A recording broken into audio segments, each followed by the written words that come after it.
Oh fuck! I didn't prep the fucking intro again. All right, here we go. We're gonna fucking do it. You're gonna do it. You're gonna do it. Fuck it. We'll do it live. God damn it! All right, fuck it. We'll do it live. Keep this part in. What I'm about to say. Yes, I can. Yeah, his mic, his tongue is on the microphone. All right, I again fucked up and didn't prep the intro, but we're gonna give it a shot. Fuck it, we'll do it live. Bill O'Reilly style. People in Hong Kong don't approve of smokers. Insomnia might help your depression. Pie. Joe Jonas shit his pants. Yes. There was one more. And so much more. Yeah, there you go. And so much more.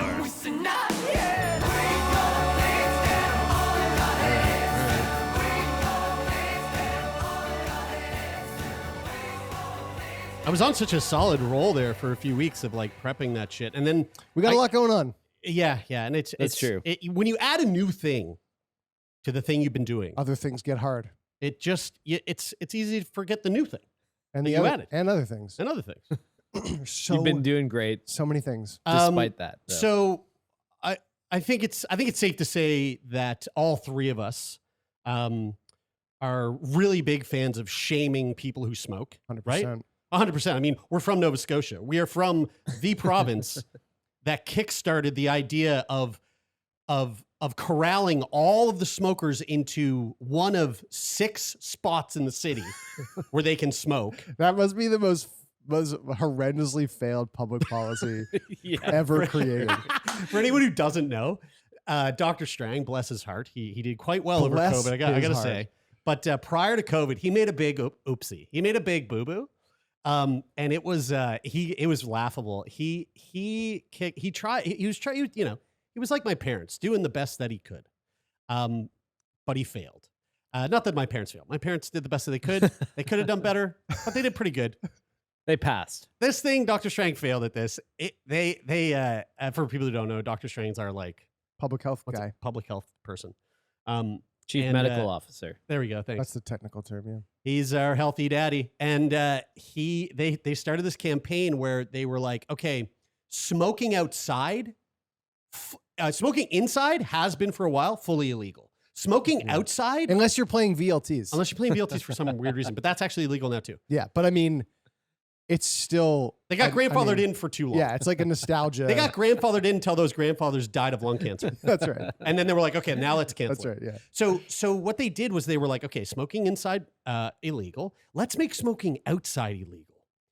But we will place these little ashtrays that kind of look like dicks. These phallic ashtrays across the city. We only need, I don't know, 4.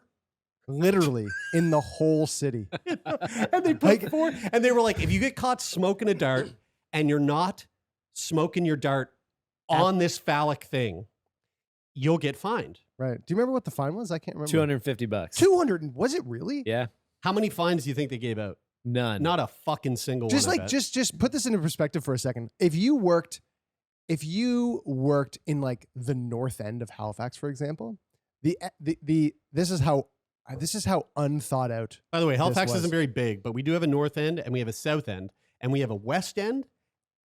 And the east end is just in the water. Yeah, that's right. It is in the water. And so if you worked in the north end and you wanted to go out for a smoke, you had to walk downtown. You had to do like 30 a 30-minute right? walk downtown. Yeah. And at the time, we didn't even have Uber, so you would have had to either take a cab or walk downtown to have a smoke your dart. Now, usually smoke breaks last about 5 minutes for most people who smoke breaks. Like, I mean, there's someone who works in our office who takes a smoke break every 5 minutes in our office building. In our building, not in our office.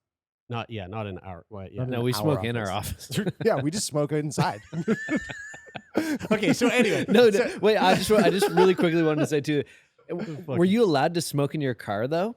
So like, did people just go? Not if you had like a kid in the car. Right, Brian. Hold on. These questions are way advanced for this public policy. Yeah. But wait, would people just go in the north end? Would people just go into their cars and be like, oh, like, fuck, I guess I have to go sit in a confined space. Everyone just started smoking inside again, dude. Well, yeah. I mean, like I went to Smitty's and they re-upped the smoking and non-smoking section. They're smoking in the kitchen. And I was like, and I was like, man, I was sitting in the non-smoking section and I was like, guys, they're still smoking here.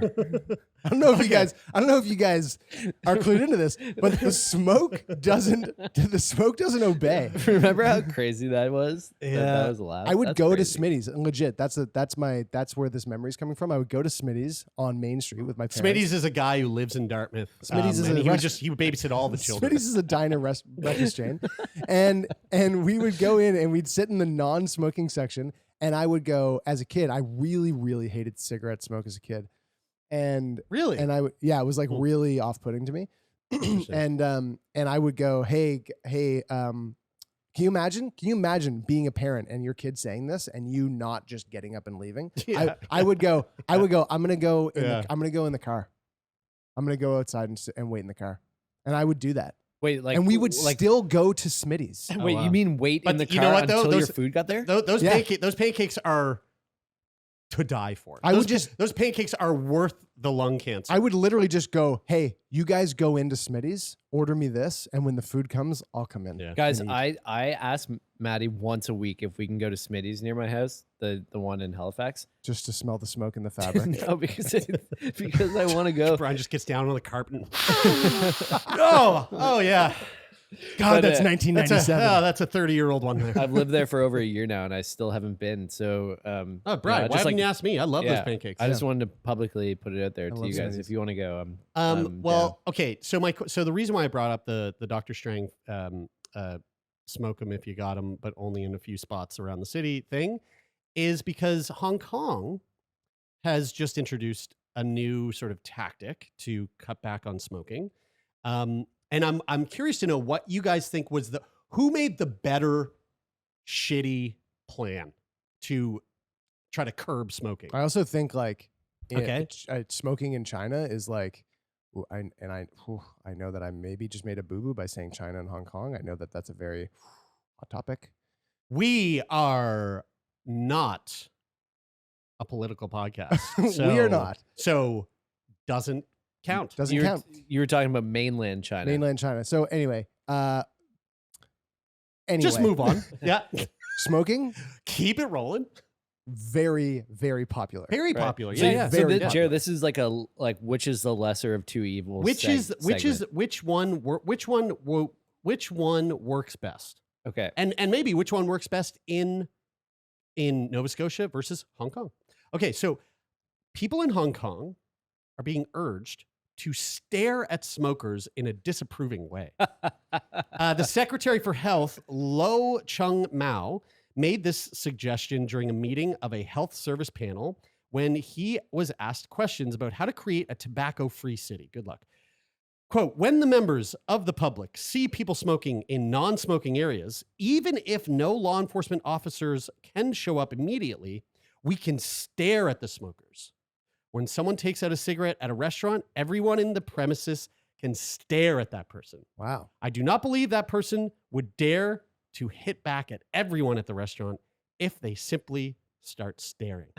Here's an interesting thing. Now, I know, I do think that this is absolutely ridiculous, but to try to wrap your head around it a little bit, it's a communist country. There is the collective sense of like how you are affecting another person is social credit. It's way different than here. It's way different. So although that is unbelievably stupid from our perspective, it's probably still stupid, but it's less dumb there. It makes more sense from like a social perspective there. It's like that Black Mirror episode. He added that that police could not be expected to catch smokers and insisted that members of the public could work together to create a culture that discourages smoking. Quote, we understand that law enforcement officers cannot always take action at the scene of a crime. When they arrive at the scene, the crime may have already stopped. Take queuing at a bus stop as an example. No one will say it or murders. requires the law to compel people to queue.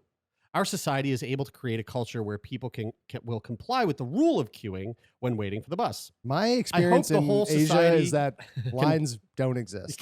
Yeah, well, I mean, to that effect, it's probably why police are arresting people who don't queue. I think they do that though when Beating they're the getting on shit buses. out of them if they don't queue, and if there's someone smoking a cigarette. Haven't you seen Good those luck. the bus lines? They actually do queue when really? getting on buses. Yeah. Oh, Yeah, it's really it's like a interesting. rare instance of lining up. But then they don't do it, getting off an airplane. That's a whole other thing. That's a whole other Man, I really want to. I really want to go to Japan and to Korea but whenever I see like I'm sure like everyone's seen those videos and I know that this is probably a different kind of thing. Like this is like people trying to get to work like during a particular hour of the day. But when you see those people just being fucking sardine like smushed into trams, whether that's like Oh man, in Japan or fucking in somewhere in Europe, Yeah. and you're like, that gives me such crazy anxiety. it's the couldn't subway in Tokyo is nuts. I was saying this to Is it anything like the Tokyo subway in John Wick, where everything is just like neon lights and Unfortunately, no. cool Jared. kung fu? I know that is like. I know that you really want that to be so. I do. I just wanted to say too. I'm curious what you guys think about this, but I was just a huge shout out to our friend Basil, who I was just recently staying with in London. He's a listener of this podcast and might hear this, but Basil, I just want to say I love you and I had the best time and I can't wait to see you again. But Basil and I were having this conversation, getting on the tube in London, and it was really busy. Like it was packed busy, and I was saying how much I like it. Like I like getting into a crowded train where you can just sort of like because it's novel for you. You can just sort of like I like the feeling of being in public. Like sort of like cozy up next to people. Good job on using that word correctly, Taylor. Where I don't feel the obligation to interact with anybody. I get what but you I'm mean. around people. Like I the feeling really of being love- invisible in plain sight. Totally. I love being in public with a bunch of people and not having to like actually be social. Yep. And so like being on the train, I like that feeling of like being cozy where you can just sort of like lean up against somebody. You know what? I'm sorry, and lean Brian. against them, and it feels nice. I'm sorry. I think I have. I don't want to lean up against. I'm not I going to take it that far. But I gotta jump in here because I think you're being you're being dishonest with our listeners and us, and you're not going to hoodwink me. B, I see what you were trying to do there with like the leaning into someone thing to kind of like play off what's really going on, which is a fucking fact. You're not going to out me. Yeah, I am. No. Brian's got this weird thing where whenever he's in a public place where there's a lot of people around, I mean, it's very similar to the thing that he does with carpets at Smitty's where he goes, he does that. he likes to smell. He does the lean. It's not just the lean. He does the lean and then like in people's hair. Have you seen me do that? Yeah. Is it noticeable? At the gym. You do it at the gym. Yeah. Well, I mean, I thought at least on a crowded train. I asked you to spot me in bench the other day and you got down on your knees and you just put your nose on my head and went, Brian, your face makes a lot of noise. It really does. You got a noisy face. You do. Sometimes I have to pull the mic away from you because you've got like a whistle coming out of your nose. And I got to do that. That actually is real. I was joking about the other thing. I wasn't joking about that. You know, I'm kind of embarrassed right now because I was doing a task last night at my house. I was doing a task. I don't want to calls it. He calls it doing a task. You Maddie, were fucking having a wank, Maddie, dude. We know what you were doing. Maddie's not home.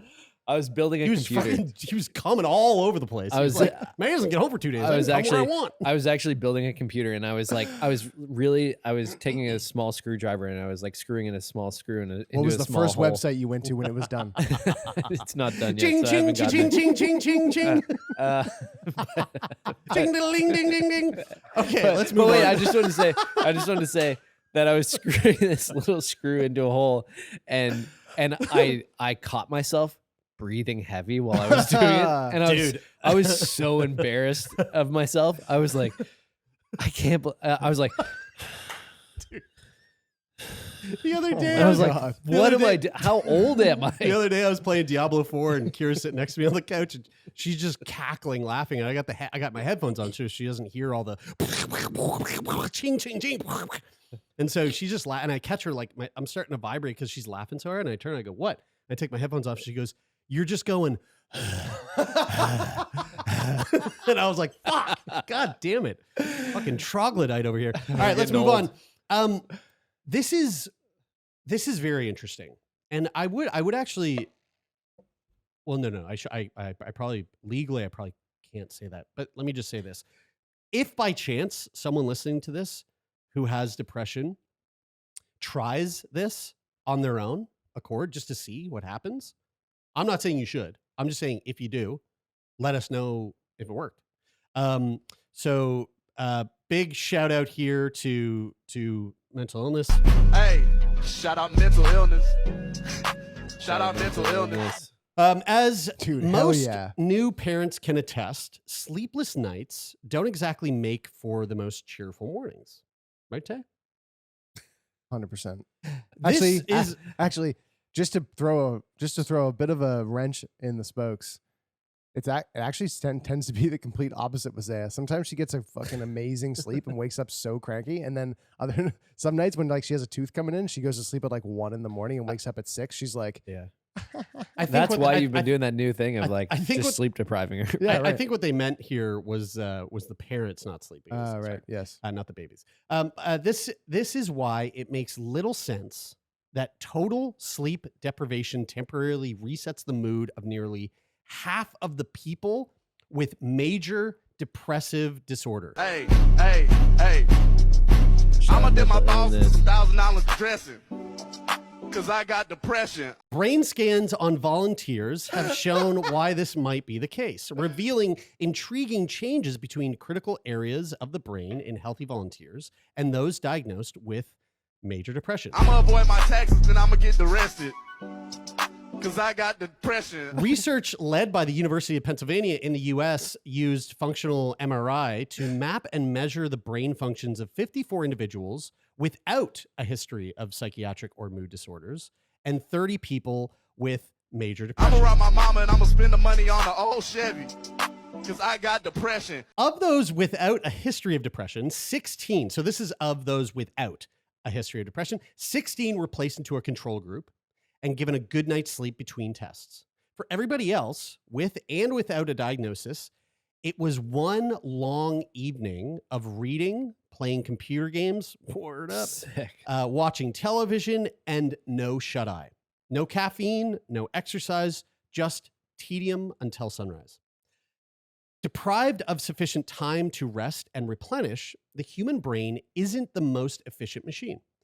A chunk of tissue at the front of our brain called the dorsolateral prefrontal cortex chugs along slowly, making it harder to pay attention.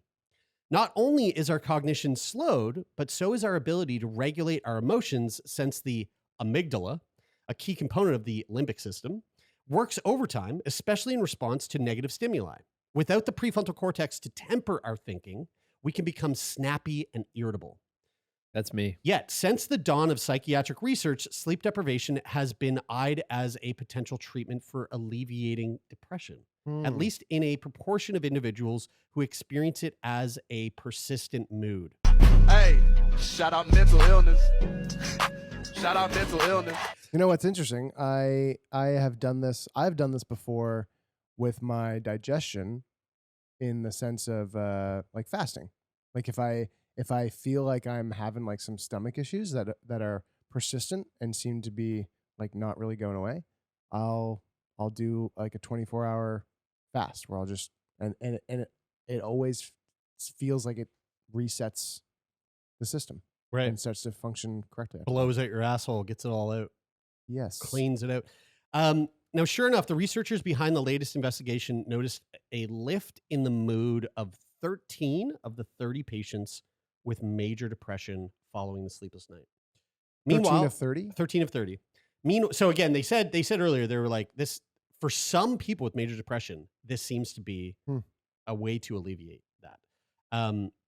Meanwhile, the results of a mood test on those without depression generally reflected the kind of tired crankiness that most experience when sleep deprived. Imaging data revealed a possible explanation behind this contrast. Connections between the amygdala and a bridge between the cognitive and emotional regions of the brain called the anterior cingulate cortex seem to be enhanced in those whose moods reportedly improved regardless of their mental health. Even after 2 nights of catching up on lost sleep, this connectivity across the two regions remained relatively strong. Known as chronotherapeutics, the principle of treating psychiatric conditions through changes in biological rhythms, has become a field of serious study, suggesting a jolt to our body clock might, in some way, reset regulatory processes that have gone awry. Now, the interesting thing here, I mean, I don't have any way to like relate to this. Although I have had a number of times where like I've been fully sleep deprived, whether that be like, travel or like, like time spent at a music festival or like whatever. And I think or like, here's a great example. Sleepovers as a kid, right? You're having like a weekend away for like, for fucking Beavers or Cubs, or you're at your friend's house or whatever for like the weekend. And you're not going to get a lot of sleep because you're fucking up all night. Do you guys ever have that thing where you're up all night and like it's really late into the night, or like it's like the second night where you just haven't had a lot of sleep and you almost get like super goofy, like super silly, Totally, yeah, really silly and like giggly and laughy? I wonder if it's like if that's sort of as someone who doesn't have major depression, if I had major depression, if like maybe that's like a sort of similar mechanism happening there, where like, because like maybe that silliness is it almost comes with this like loopy jovialness that although in my experience that is also accompanied by a swing in the other direction. Totally. Right. That's what I was gonna say. Is crying and pooping your pants. Yeah. I feel like initially on low sleep, like if I sleep for like 4 hours or less in a night, I wake up in the morning feeling pretty good and like in that sort of loopy, like outgoing, silly kind of mood.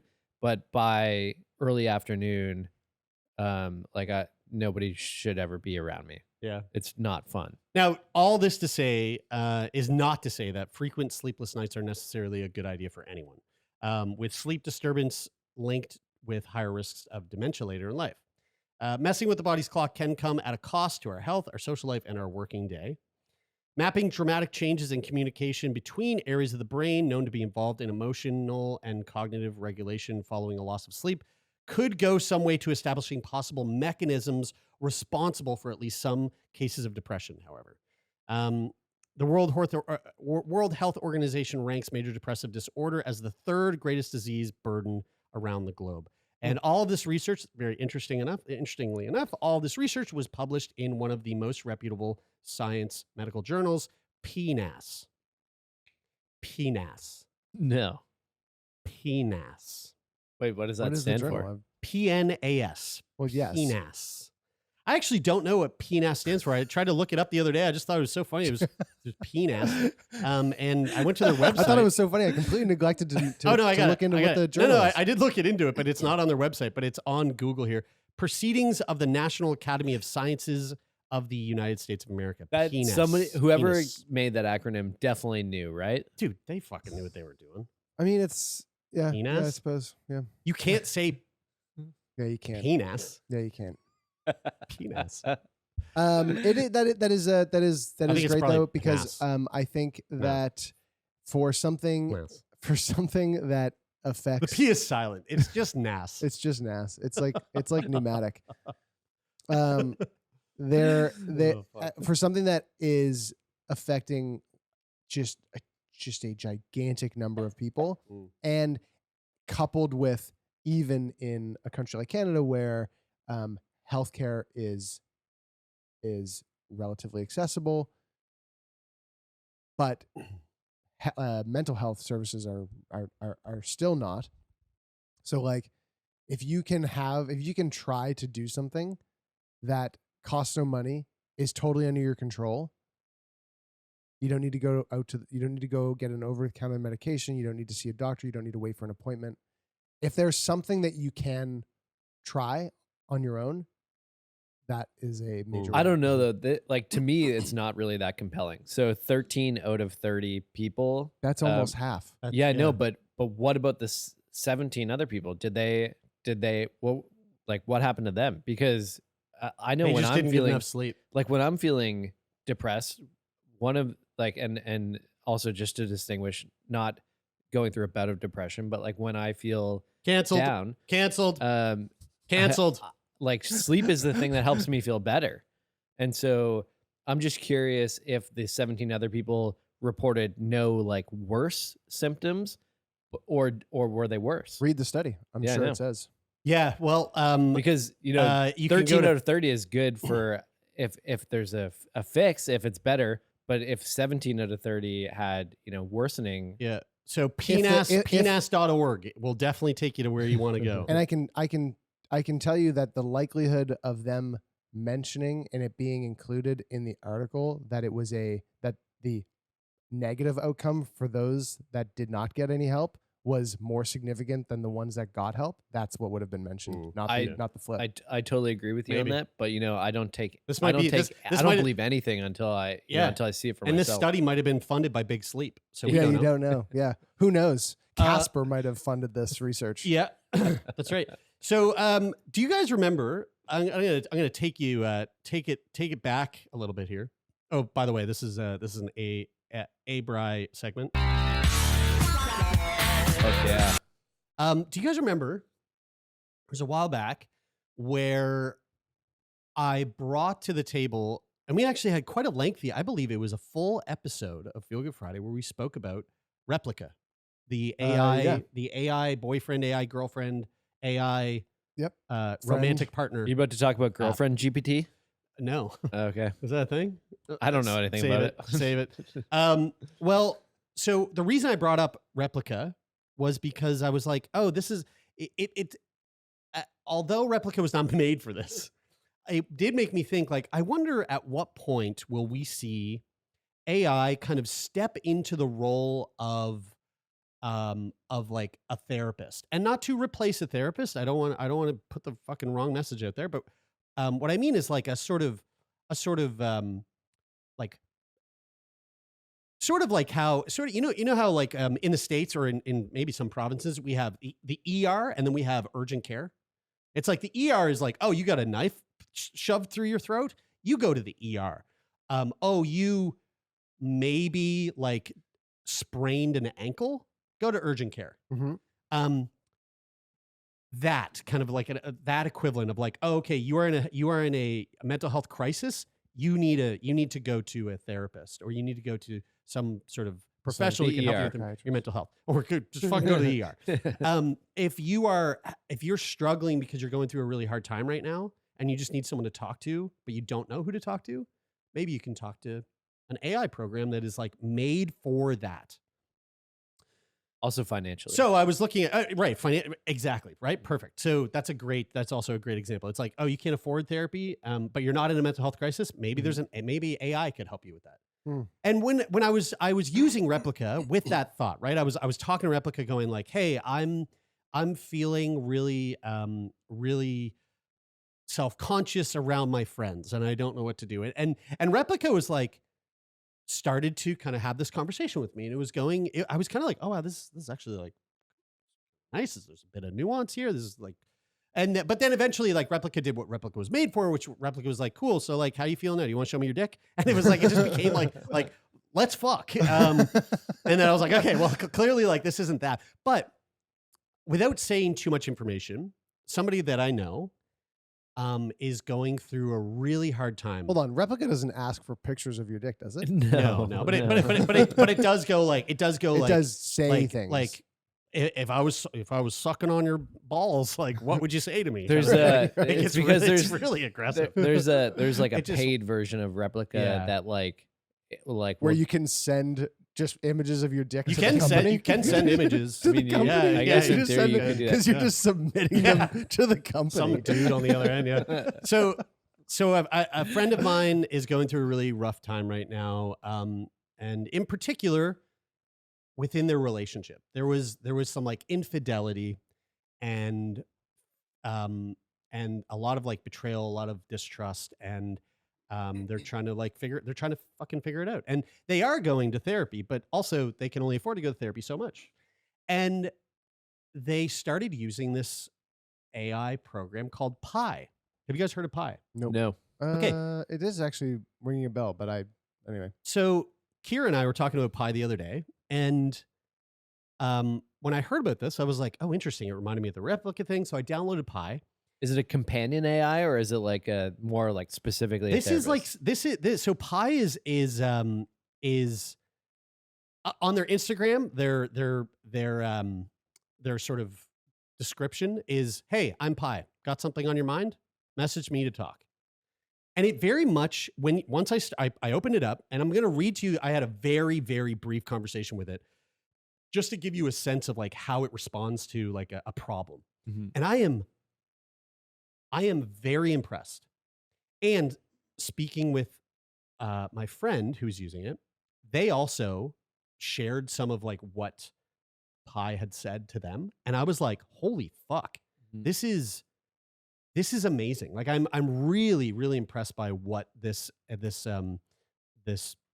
chatbot has been able to do. So I opened it up, and it's very like, you know, there's no bells and whistles. It's very fucking just like, it just feels like you're just texting a friend.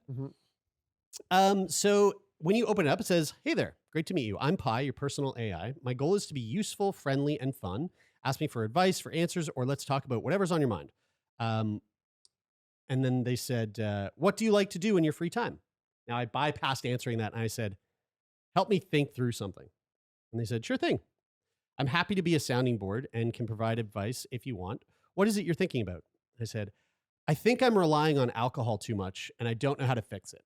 And they said, "Thanks for being honest and open about this. Alcohol dependence is a real thing, and many people struggle with it. It takes courage to admit that you might have a problem, and I'm glad you reached out to me. Okay, let's work through this together, okay? Firstly, can you give me a bit of a background about your situation? How often do you drink, and how much?" So I said, "I drink about 5 tall cans of beer a day." And they said, "That's a lot of alcohol. Drinking that much on a regular basis can have negative effects on your physical and mental health, and it can be especially damaging to your liver and other organs. Let me ask you a question. Do you find that you have an emotional need to drink, or do you find it hard to stop once you've started drinking?" And I said, "It's more emotional, I think. I think it's the way I've been coping with the stress of the world lately." And they said, "It's understandable that you want to turn to alcohol to help you cope with stress, but in the long run, it can make things a lot worse. Alcohol can be a way to temporarily numb your emotions, but it won't fix the underlying issues that's causing your stress. Have you thought about alternative ways to manage your stress, like exercise or mindfulness?" So I said, "I hate exercising. It makes me uncomfortable. And my ADHD makes mindfulness almost impossible." I was really trying to test it. I was like, I want to like see how far I can like be contrary to its suggestions to see if it kind of produces more, if it goes, "You're fucked." Well, it looks like you're going to be dependent on alcohol for a long time there, buddy. So it said, "I totally understand that exercise isn't for everyone, and that mindfulness can be especially challenging for people with ADHD. How about trying something like journaling or talking to a friend or family member about what's going on? Sometimes just getting things off your chest can help a lot. And it might be worth considering talking to a professional like a therapist who can help you work through your stress in a healthy way. Have you ever considered that?" They said, "Unfortunately, I can't afford a therapist, but speaking to a friend might help. I just feel a lot of shame and I don't want to admit to my friends or family that I have a problem." And they said, "I understand that shame is a very powerful emotion and it can make it hard to reach out for help. But the truth is, there is no shame in admitting that you're struggling with something. It takes a lot of strength and courage to be honest about your problems. And remember, your friends and family love you and want what's best for you. They will probably be happy that you're willing to open up to them and seek help. Do you have a close friend that you trust the most?" And I said, "Yes. His name is Chunk." And they said, "Chunk, what an awesome name. Chunk sounds like a really good friend." No, it didn't say it. I swear to God. Chunk, what an awesome name. It sounds like Chunk sounds like a really good friend. Maybe you could start by telling Chunk that you're Wonder if having they a would hard have time. said that if you said that it was like John. I know. Probably not. John, yeah, what definitely. a wicked name. That would really break the immersion. Kirsty, smells like piss. Maybe you can start by telling Chunk that you're having a hard time and just see how it goes from there. Chunk might be able to offer some support and understanding, and you might feel better after opening up to him. Do you think you can give that a try? I said, okay, I'll try it. Thanks. And that's a brave and mature decision. I'm proud of you for taking that step. And don't forget that you can always come back to talk to me too. I'm here to listen and to help you work through your problems. Do you feel like you're ready to give this a shot? You know, how beautifully supportive. It's really nice. It is really nice. Right? It is really nice. I think one of the obstacles that I think that the like broad public would have with this at this particular point in time, although this is rapidly changing, like day by day almost, is that little thing in the back of your mind that's still telling you that you're not talking to a real person. But that's getting better every day. Like it seems so to that personal. point, only in this, even in this conversation, it didn't take me that much time at all to go, oh my, holy fuck. Right. Like, to turn that switch off. And I also want to say that this was like I literally did this like 5 minutes before we came to record. The stuff that I saw that my friend went deep with like what they were going through with their relationship with this app. Dude, it was like the language it was. I mean, it was going, because it's not a thing about what it will produce. Like I feel like I'm already, and I probably have been bought into like what it's going to say, but the feeling behind what is saying it is like this little but here's where I'll push back on that. So when I read what my friend had sent, the conversation that my friend had in working through this like issue with their relationship, and mind you, over the last like couple of weeks, I have also been talking to this person about what they've been going through. And when I read it, I went, holy fuck, this thing, and it goes like that. They shared a lot of information, and this thing took that information and spit stuff back that I was going, fuck, I wish I said that. Like that's really good. And this person is someone who is like at their kind of wit's end, and they were like, I really don't know what to do, or like I've been talking to lots of people, and I think that the quality at which this AI has responded has like washed away any amount of the thought of like, yeah, but I'm fucking talking to AI. It's like you just all of a sudden feel like, oh wow, well, there could also be something that's better about it. It being a right, totally. It being a non like, exposed to like the flaws of humanity, of human nature. But one of the things that I think about that, like I almost think that, for lack of a better term, it needs a bit of like a rebrand, or like we need to think of it in a different way. And I think this way about like talk therapy with a real person. I think about it in the sense that, like there's this misconception that when you go to see a therapist that they're like giving you advice and like that they're sort of dictating how you should feel about your experience. But like my experience with therapy has been that it's anything but that. Like when I go to my therapist just really does a lot of listening, and then will like ask questions. And there's this thing that people say to me sometimes who are like people who are like resistant to going to therapy, where they say, like I'm a pretty self-aware person. Like I think a lot about my situation. I feel like I have a good grasp on things, which no doubt, like I feel like the people who say that, I believe them. I think that they're probably right about that. But you also think they're stupid, right? No, but you also think they're kind of fucking dumb, right? The thing that I think is that I feel like I'm a fairly self-aware person, but the sort of like prompts that a therapist can give you to do your own internal digging and go like a one layer deeper and explore a little bit further is what makes therapy a really like amazing experience for me. And I think that this, like speaking to an AI, is not, I think that we shouldn't think of it like talking to an AI or talking to like some other entity. I think that we should think about it like interactive journing. Yeah, or talking to a friend. Yeah, but not even like, I don't think that we should think of it like going to seek counsel somewhere else. It's just you're having this conversation. You're being prompted by the responses that are coming back to continue digging deeper yourself. Like it's an interactive. I get what you're saying, and I agree that that's probably a really healthy way of looking at it. But also, you can't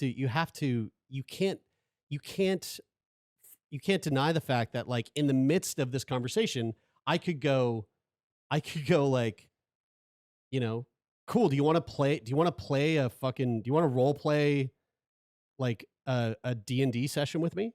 And it'll go, yeah, let's fucking play D&D. I'm right? curious- Like you can do. Totally, but What else can we do with this thing? I'm curious, The Jared. options are endless. I'm curious, Jared, if you ask it, like what advice would you, like if you specifically ask it for advice, what is the response? What advice would you give me to to stop drinking alcohol? Yeah, like because how about what advice would you give me? There's probably a bunch of stuff in where it goes you should see a therapist approaching that conveation. But how about let's try that. Let's try that. What advice would you give me in approaching that conversation with Chunk? Yeah. First of all, try to pick a time when you and Chunk are both relaxed and able to focus on the conversation.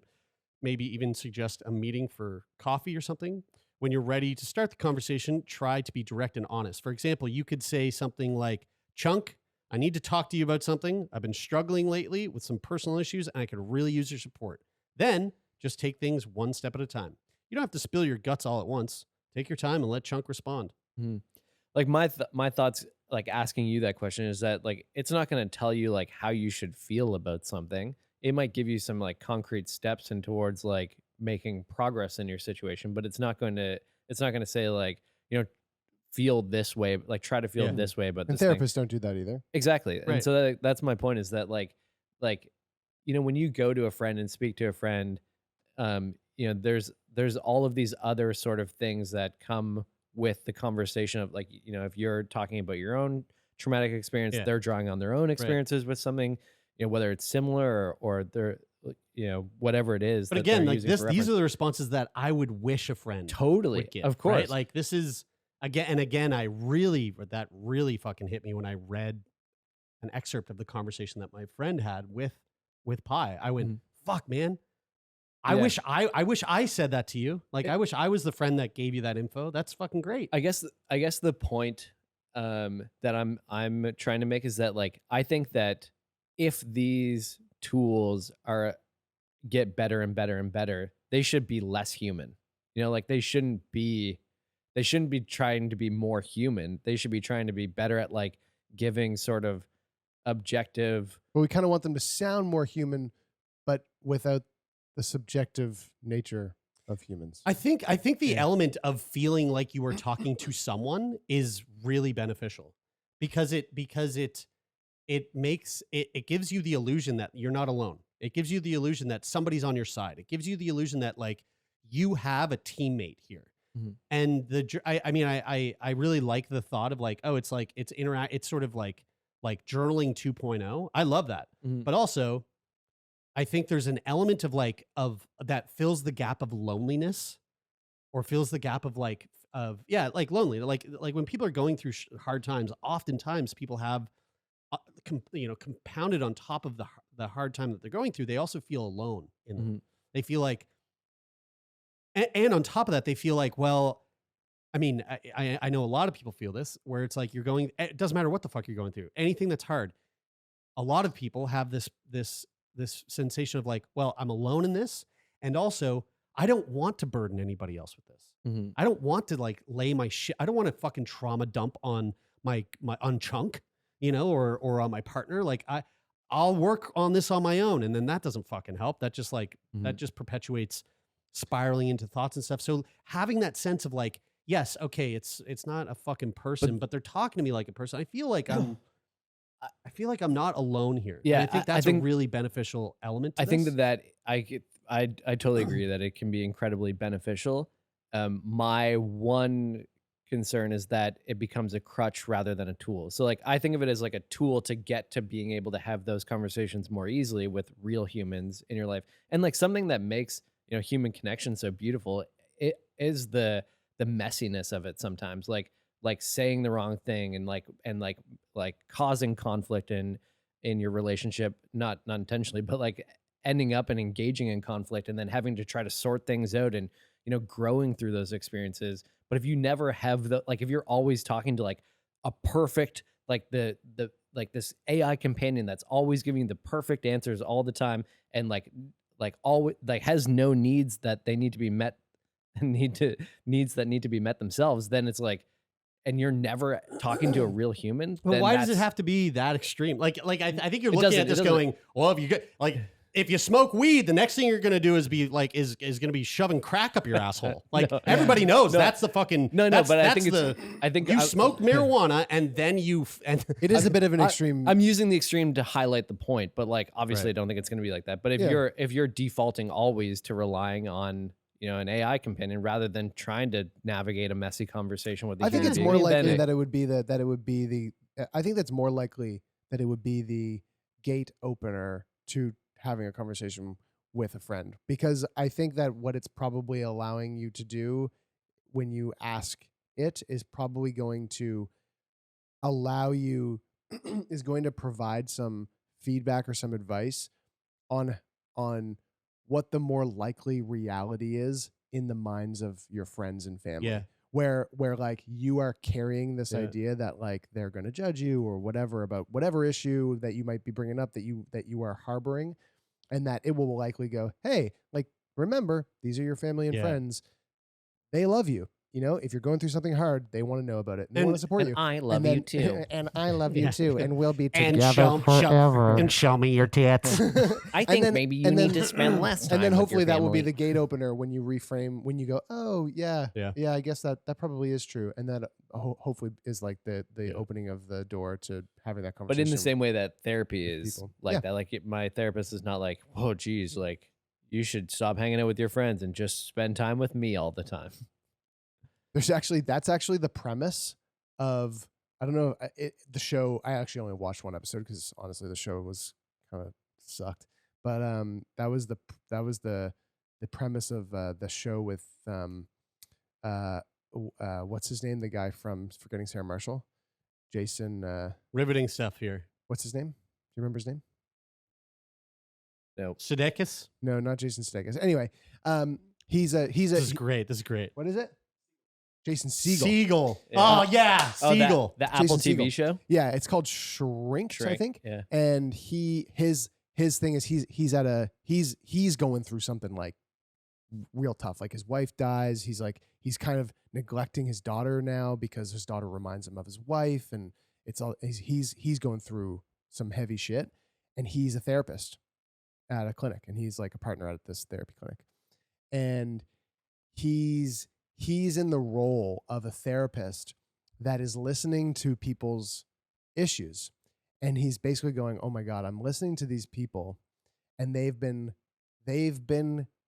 on the same hamster wheel of a problem for so long because I ethically can't tell them how I really feel about what they should do. And then he just decides to like throw ethics out the window, and he's like, you got to leave your husband. He's a trash pit, and you gotta Dan Savages it. and you gotta go. And then and that just like unravels that into a whole like great success in terms of his client's happiness, but then also like professional Right. turmoil. It's an interesting premise, although the show kind of sucked. Cool. Well, let's move on. Joe Jonas shit his pants.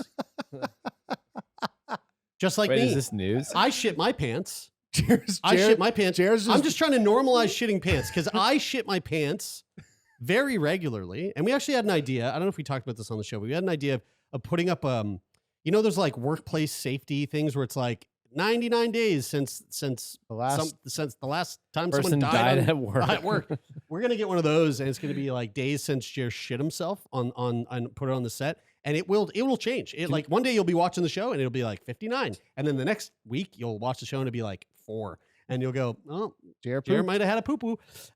So I shit my pants really badly last week. It was markedly different. You're usually pretty Oh, yeah. jovial about shitting your pants. No, I was not happy. you were about this one. sad. Well, because typically when I shit my pants is a bit of a exaggeration. It's Yeah. like typically It's just it's like you I- sharded. I do that, and then like a little bit of Duke comes out. This time was very different. This time was so bad that I had to immediately take off all my clothing, and I had to go home immediately. Thank God I live a fucking minute and a half from here, and I had to wash my clothing and find new clothing and come back up. So much clothing. So I blasted I blasted through both underwear and pants in a second. Oh, wow. Now, I'm not ashamed of it. And I'm also going to tell you guys that one of the most fucking dreamy dreamboat hot boys of the summer, Joe Jonas, he shits his pants sometimes too. And Joe How Jonas, often? Well, he revealed that he once had to make a mid-wardrobe shit change because he pooped his pants, his white pants, during a show. The Jonas Brothers singer, he's 33, I'm 35, kind of normal. Are they still referred to as the Jonas Brothers? Like, Oh, yeah. Yeah. isn't only one of them still famous because he makes movies and the other two have just faded into obscurity? No, the Jonas Brothers perform as the Jonas Brothers. Yeah. Oh, okay. I'm just... Nick and He's and, Joe and and- Chunk. Sure, yeah. So he's 33, I'm 35, similar age, very normal. He Super normal. It was about 4 years ago. So I guess he was 29 at the time. But I shit my pants at 29 too. And he probably shit his pants since then, just like me. And so he was on a podcast called Will and Woody, and he said, quote, "I think it might have been a little toot. Might have been something else, something a little extra." He laughed. So I was like, mid-wardrobe shit change during the set. did he say toot? He did say toot, yeah, which I also say toot. Normal guy. You 35, and- normal dude, guy. you I and say toot. And I one shit of my the pants. Jonas Brothers are almost identical. I mean, thanks. So, and to make matters worse, he was wearing white. So there we go. Now, let's move on. I just want to was get that out there. Jared just wanted to I really just wanted to normalize. put that out there because it's totally normal. It's totally normal. Hot And, guys poop their pants. You know, we were at Lawn Summer Nights. And hey, shout out Lawn Summer Nights. Last week, Oh, yeah. our last week is Was this yesterday. week. Was yesterday. You can still donate. Go to our Instagram, link in the bio. Someone take note, put that in, to find our donation page. You can donate to our team. We're trying to raise some money, so it'd be great. So the one of you link in guys the do bio. that. And last week at Lawn Summer Nights, we were all hanging out, and there's a very beautiful woman speaking to our group, and she said something, and for some reason I was just like, well, I shit my pants today. Oh, she was like, what's cool? What cool thing happened to you today? I was like, I shit my pants. These are the types of things that you say when you've been in a relationship. You know, like you become so much because like when you're not actively looking for a this mate, woman was you're so much more susceptible to saying Yeah. insane things. Was it one of the ladies who works there? no, Like volunteers? no. She was a very, very attractive young woman, and I was like, yeah, I shit myself today, and she goes, well, I'm a nurse, so that's cool, and I was like, yeah, it is cool, because Joe Jonas shit himself 4 years ago. So anyway, let's move on to what the hell, I'm basically a Jonas brother. basically. I love the Jonas Brothers. I recently listened to. That is the least surprising thing I've heard this week.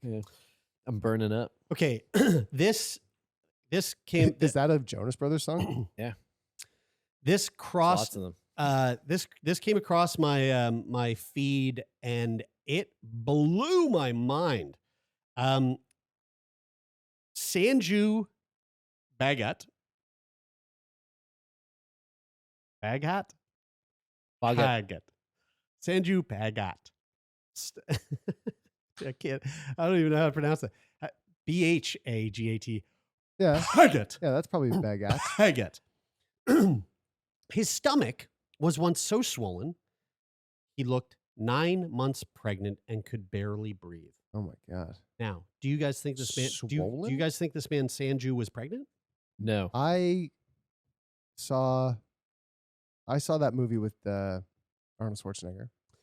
Well, close, but That What- movie would what not. movie? That movie So- would not so, fly today. There's a movie. Junior? No, that wasn't It's Junior. called, no, it's not called Junior, but it is Danny DeVito as well. Yeah, Danny, right? Are- Man, are- what a fucking teammate. They love pairing up. They paired up. They were like the I know. They were like the John C. Reilly and Will Ferrell of the 90s. So they go to... we really don't need to hear another fucking movie plot that sucked. Taylor, please. Danny for fuck's DeVito's a sakes. doctor and Arnold God Schwarzenegger damn it. gets I thought you were pregnant. gonna say So- they were like Channing Tatum and Jonah Hill. Oh, yeah. Actually, that's more accurate. Moving yeah. on here. So this guy Sanju, living in the city of Nagpur, India, Bhagat said he'd felt self-conscious his whole life about his big belly. And let me tell you, this guy did look 9 months pregnant. This guy had a fucking belly on him. And I'm going to show you a photo in a second here, but I want you to know what happened here before I show you the photo because there's two photos. It is Junior. But one night in June 1999, his problem erupted into something much larger than a cosmetic worry. An ambulance rushed the 36-year-old farmer to the hospital. Doctors thought he might have a giant tumor, so they decided to operate and remove the source of the bulge in his belly. Quote, basically, the tumor was so big that it was pressing on his diaphragm, and that's why he was very breathless, said Dr. Ajay Mehta of Tata Memorial Hospital in Mumbai. Because of the sheer size of the tumor, it made it difficult to operate. We anticipated a lot of problems. Mehta said that he can usually spot a tumor just after he begins an operation. But while operating on Bhagat, Mehta saw something that he had never encountered. As he cut deeper into Bhagat's stomach, gallons of fluid spilled out. Oh, my God.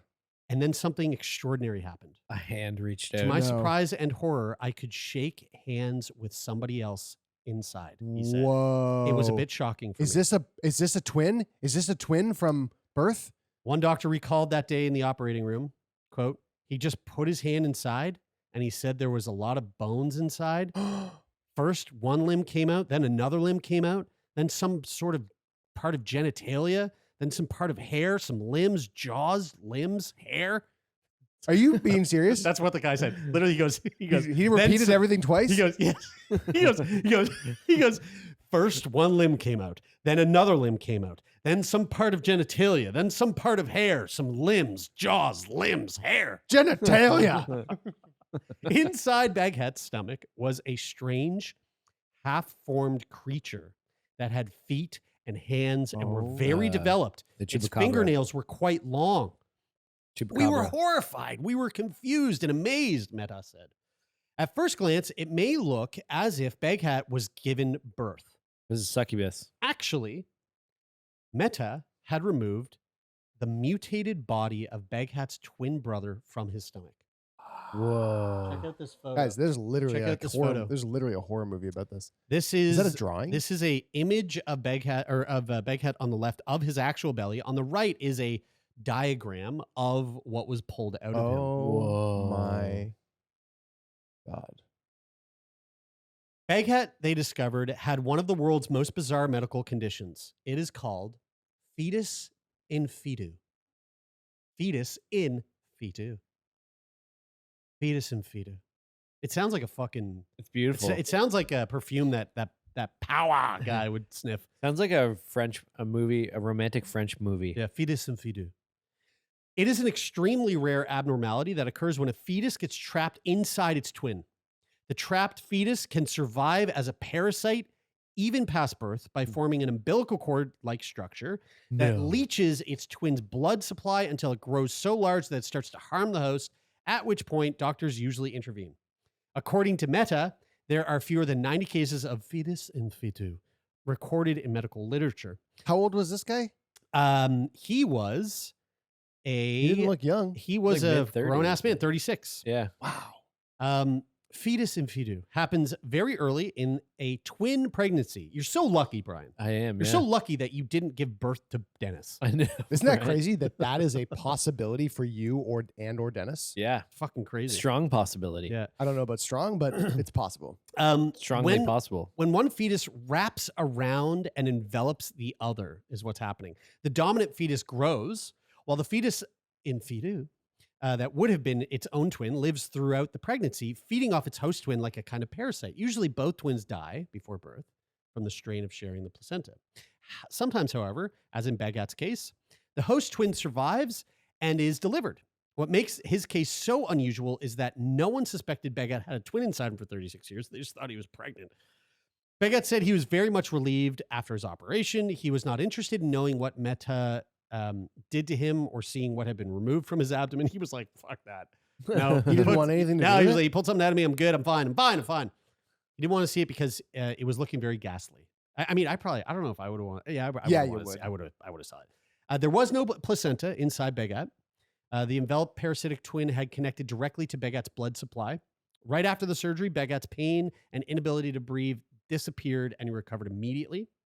The case may have been a medical miracle to doctors, but to Bhagat, his condition had been a source of shame and misery. All his life, people in the village where he had lived had mercilessly teased him and told him he looked pregnant.